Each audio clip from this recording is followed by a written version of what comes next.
Assalamualaikum warahmatullahi wabarakatuh. Alhamdulillah hamdan katsiran tayyiban mubarakan fih kama yuhibbu rabbuna wa yardah. Asyhadu an la ilaha illallah wahdahu la syarika lah wa asyhadu anna Muhammadan abduhu wa rasuluhu alladzi la nabiyya ba'dah.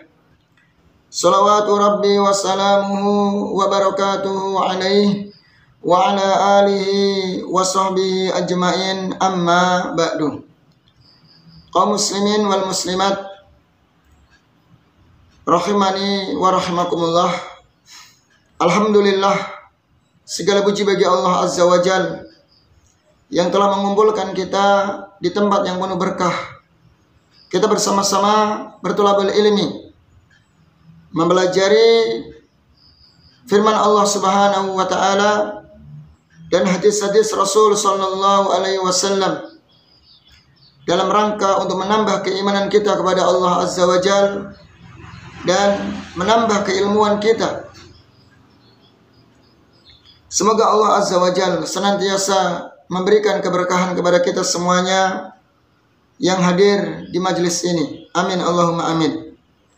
Kita lanjutkan ikhwah.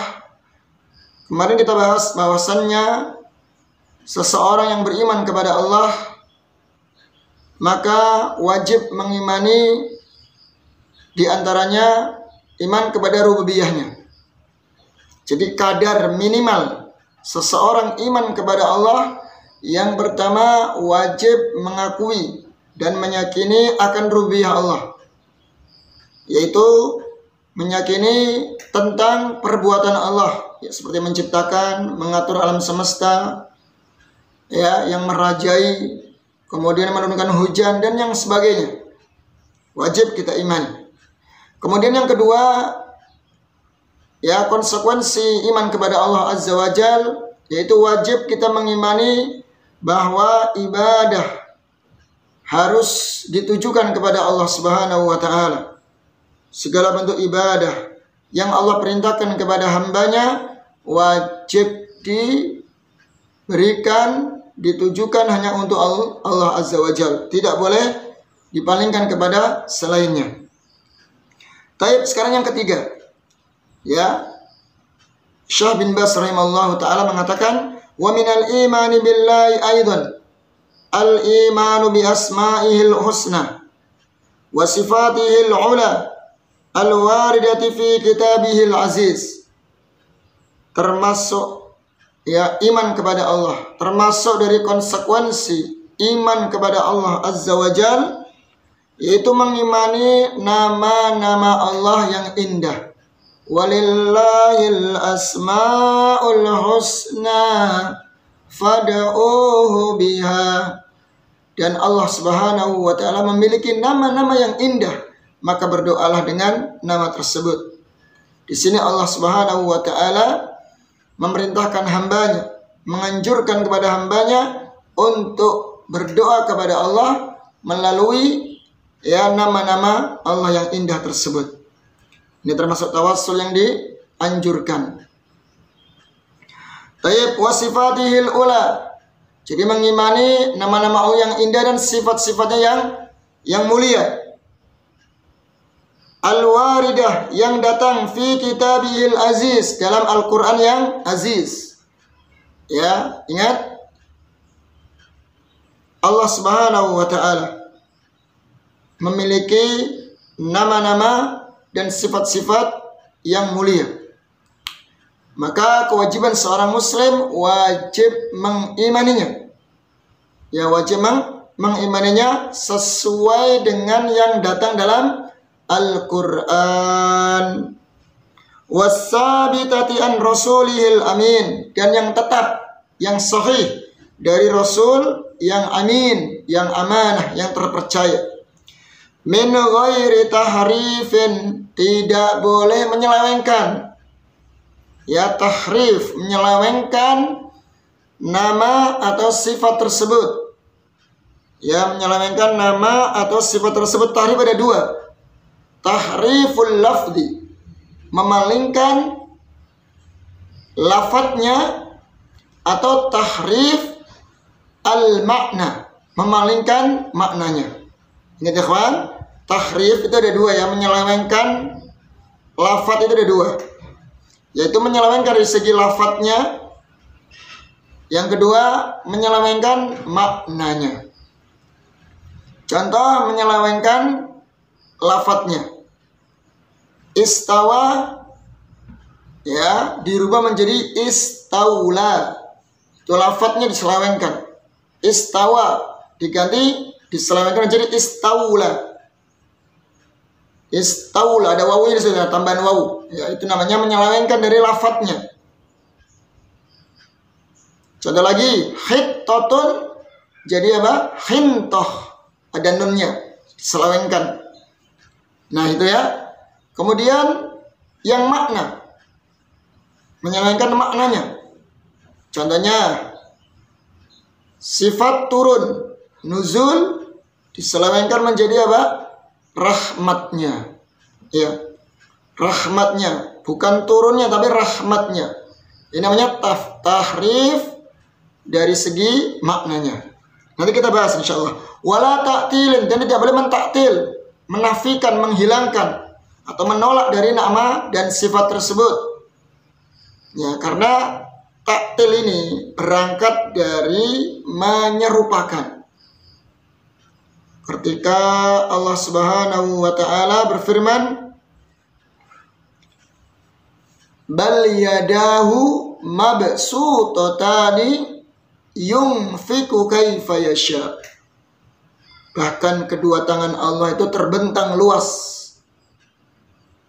Allah berikan rezeki kepada yang dikehendaki.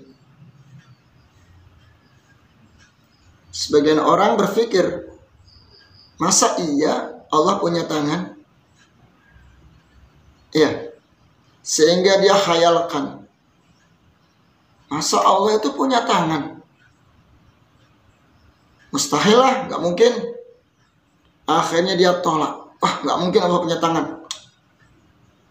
Kemudian dari menghayalkan itu, ya, kemudian dia serupakan, lantas gak masuk akal, kemudian dia tolak sifat tangan tersebut. Padahal Allah sendiri yang berfirman, bal yadahu. Setelah dia serupakan dengan makhluknya, kemudian dipikir-pikir tidak masuk akal, kemudian dia akhirnya menolak sifat tersebut, mentaktil namanya.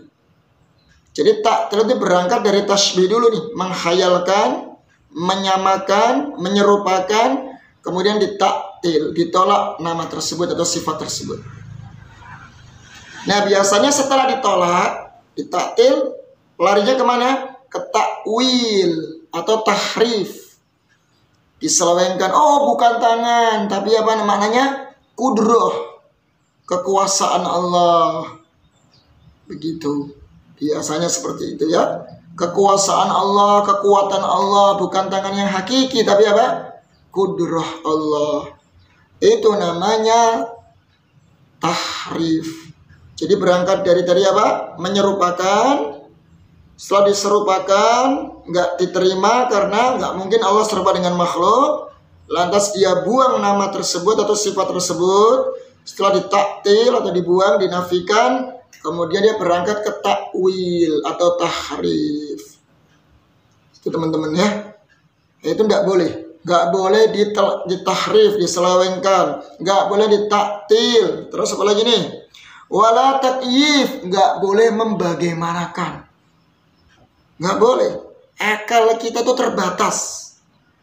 Nggak mungkin menghayalkan. Ya, tidak bisa menjangkau bagaimana kebesaran nama dan sifat Allah Subhanahu wa taala. Gini saja deh, gampangnya begini.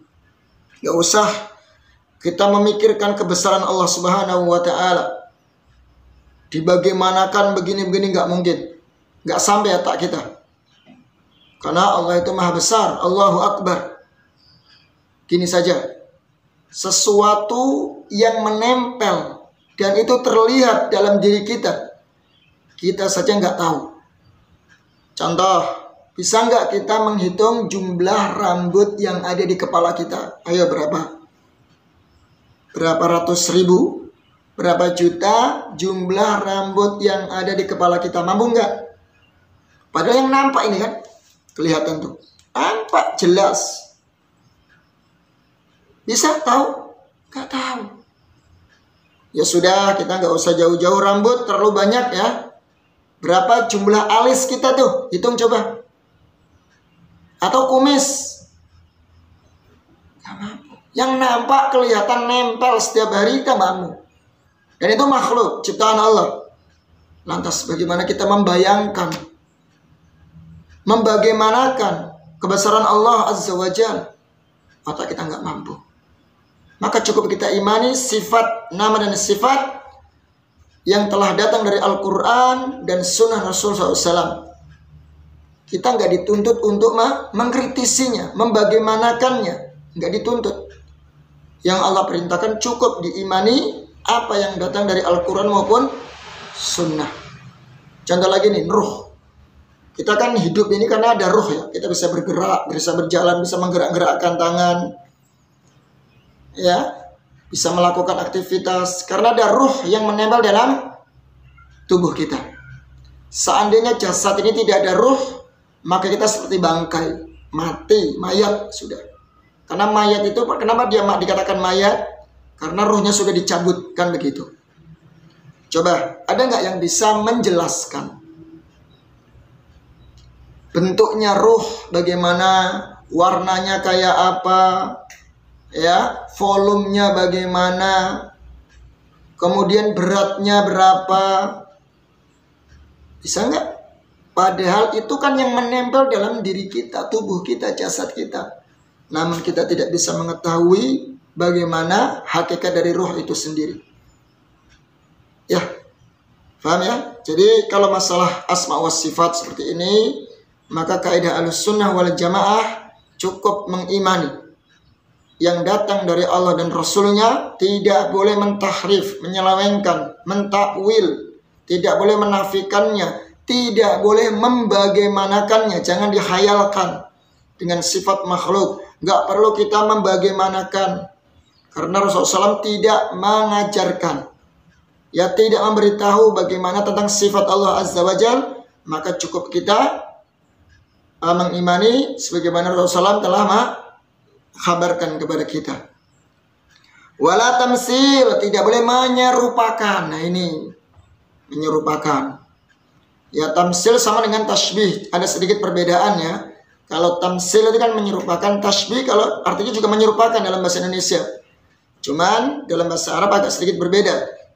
Kalau tamsil itu min kulli wujuh, menyerupakan dari seluruh segi. Kalau tasbih min ba'dil wujuh, menyerupakan dari sebagian segi. Itu penjelasan dari para ulama seperti Syekh Abdul Aziz Utsman As-Sindi. Di antaranya beliau menjelaskan seperti itu. Kemudian bal yajibu an tamurra kama ja'at, dan wajib ya engkau membiarkan, udah diimani saja. Biarkan sebagaimana yang datang. Kama bila kaifin, tanpa membagaimanakan. Oh, boleh ya membagaimanakan. Karena kita mengetahui hakikat sesuatu itu pertama, kita mendapatkan kabar, diberitahu oleh orang yang thiqah, terpercaya. Dalam masalah hakikat sifat Allah, Rasulullah Shallallahu Alaihi Wasallam tidak menghabarkan tentang hakikat sifat Allah Subhanahu Wa Taala.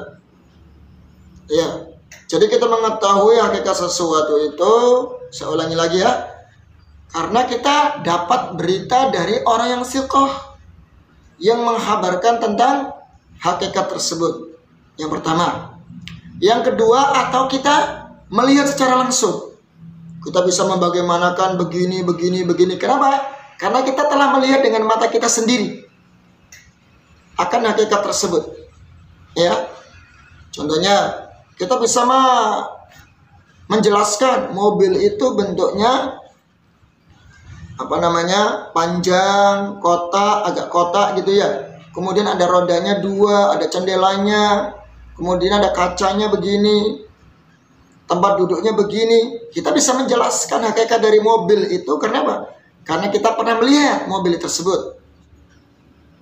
Ya, gitu ya. Atau yang ketiga, kita mengetahui hakikat sesuatu itu karena kita melihat benda yang serupa.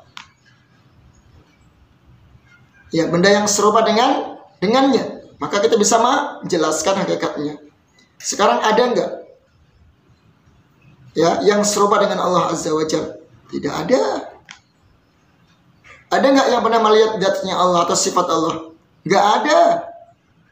Rasulullah juga tidak menjelaskan, tidak menghabarkan hakikat daripada sifat Allah tersebut. Enggak ada. Maka cukup kita imani sebagaimana yang datang dalam Al-Quran dan hadis yang sahih. Ya, nih. Bima dalat bila kaifin ma'al iman, tanpa jadi membiarkan sebagaimana yang datang tanpa membagaimanakan. Ma'al imani bima dalat alaihi minal ma'anil azimati, disertai dengan mengimani apa yang ditunjukkan dari sifat tersebut, dari makna-makna yang agung. Allati hiya awsafun lillah, yang dia adalah sifat-sifat milik Allah Azza wa Jal. Yajibu wasfuhu biha, yang wajib kita mensifatinya. Alal wajhil laik, sesuai yang layak, dari segi yang layak.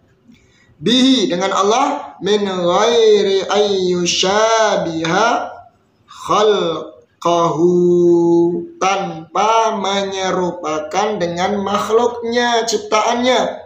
Fi syai'in min sifatihi, sedikit pun dari sifat-sifatnya ini tidak boleh.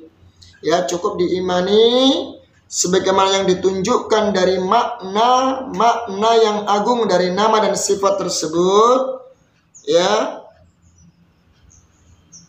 tanpa menyerupakan sedikit pun dengan sifat makhluknya. Kama qala ta'ala, sebagaimana Allah berfirman, laisa kamitslihi syai'un wa huwas samiul basir. Tidak ada sedikit pun yang serupa dengan Allah, dan Dia Maha mendengar dan Maha melihat. Lihat, di sini Allah menafikan penyerupaan dengan makhluknya. Tidak ada ya di alam semesta ini yang serupa dengan Allah satupun. Kemudian Allah tetapkan sifat bagi dirinya As-Sami' Al-Basir. Ya, ingat, Allah nafikan penyerupaan dengan makhluknya, kemudian Allah tetapkan bagi dirinya sifat As-Sami' Al-Basir. Artinya As-Sami, sifat mendengarnya Allah, sifat melihatnya Allah tidak sama dengan sifatnya makhluk. Ngerti ya kawan ya? Ya, ngerti insyaallah ya. Terus kita baca lagi. Ini Asy-Syura ayat 11 ya. Kemudian waqala azza wa jal, dan Allah Subhanahu wa taala berfirman, wala fala tadribu lillahil amsal. Innallaha ya'lamu wa antum la ta'lamun. Jangan engkau jadikan permisalan-permisalan untuk Allah. Allah nggak bisa disamakan, nggak bisa dipermisalkan, diserupakan dengan makhluknya. Ini dilarang ya, nggak boleh. Fala tadribu lillahil amsal. Jangan kau jadikan permisalan-permisalan untuk Allah. Artinya jangan kau serupakan Allah dengan makhluknya. Karena sesungguhnya Allah itu Maha mengetahui. Wa antum la ta'lamun, dan sedangkan kalian tidak tahu. Ya, tidak tahu. Ini surat An-Nahl ayat 74, ikhwan ya. Wa hadhihi hiya aqidati ahli sunnati wal jamaati. Inilah dia akidah Ahlussunnah wal Jamaah. Ini tegak pegang ya, ikhwan ya. Antum harus pegang kaidah ini. Kaidah Ahlussunnah wal Jamaah dalam masalah asma wa sifat, yaitu menetapkan sebagaimana apa yang Allah tetapkan dalam Al-Quran, dan kita juga menetapkan sebagaimana yang ditetapkan oleh Rasulullah SAW dalam hadis yang sahih, tanpa mentakwil, mentahrif, mentaktil, mentakyif maupun mentashbih atau tamsil. Tidak boleh. gak boleh diserupakan, gak boleh diselewengkan sifat tersebut, tidak boleh dinafikan, tidak boleh dibagaimanakan. Ya, paham ya? Cukup kita mengimani sesuai yang datang dalam makna yang menunjukkan dari sifat-sifat tersebut. Ini akidah Ahlussunnah wal Jamaah, wajib kita pegang.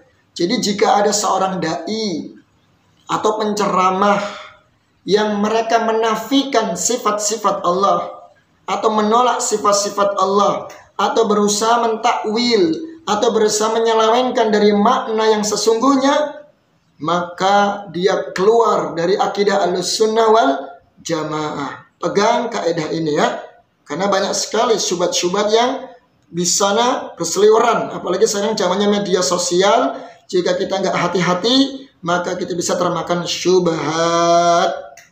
Ingat ya kawan, maka pegang kaidah ini. Cukup kita imani sebagaimana yang datang dari Allah dan Rasulnya.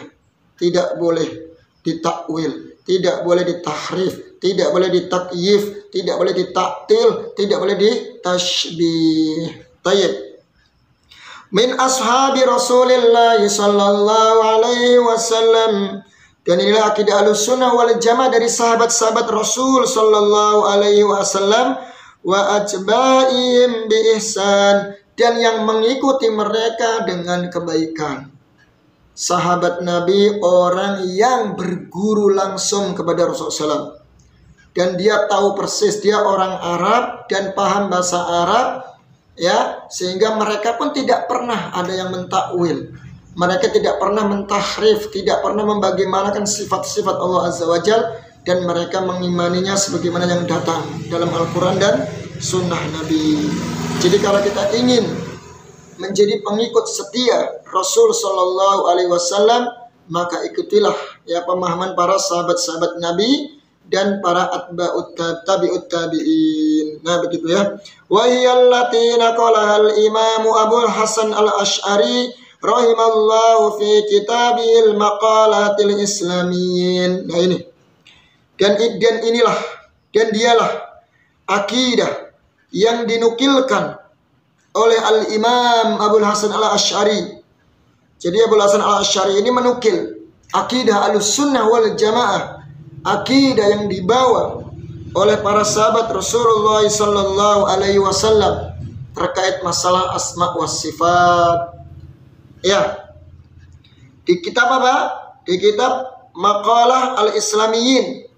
Beliau punya kitab namanya Maqalatul Islamiyyin, dan juga punya kitab yang namanya Al-Ibanah fi Usulid Diyanah an Ashabil Hadis, dari Ashabul Hadis, dari pakar-pakar ahli hadis dan ahli sunnah wal jamaah. Wa naqalaha ghairuhu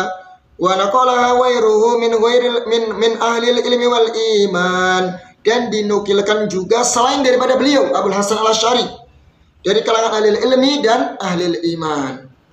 Jadi Abul Hasan Al-Asy'ari itu ikhwan ya, sebelumnya terpapar dengan pemahaman Mu'tazilah.